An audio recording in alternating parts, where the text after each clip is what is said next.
कुनै छ र दाइ?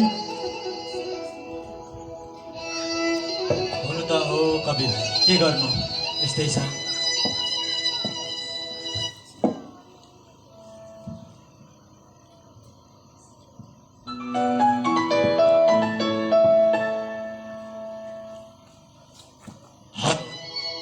हेलो हेलो, तपाईँ कहाँ हुनुहुन्छ? यहाँ छिट्टो घरमा आउनुहोस् त, नानीलाई सन्चो भएन, अस्पताल लाने बेला भयो। ल ल आइहालेँ। ल हौ केटा, मेरो त घरमा बच्चा पो बिमारी भएछ हौ। त्यस्तो के भएछ नि? मौसम पनि परिवर्तन हुने बेला भयो, त्यही भएर हो दाइ। नअत्ताली जानुहोस्।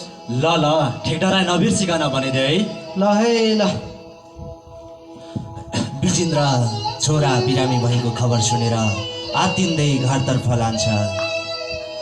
केही समय कविराज पनि आफ्नो दैनिकी पुरा गरेर खाजा खानलाई घर फर्कन्छ।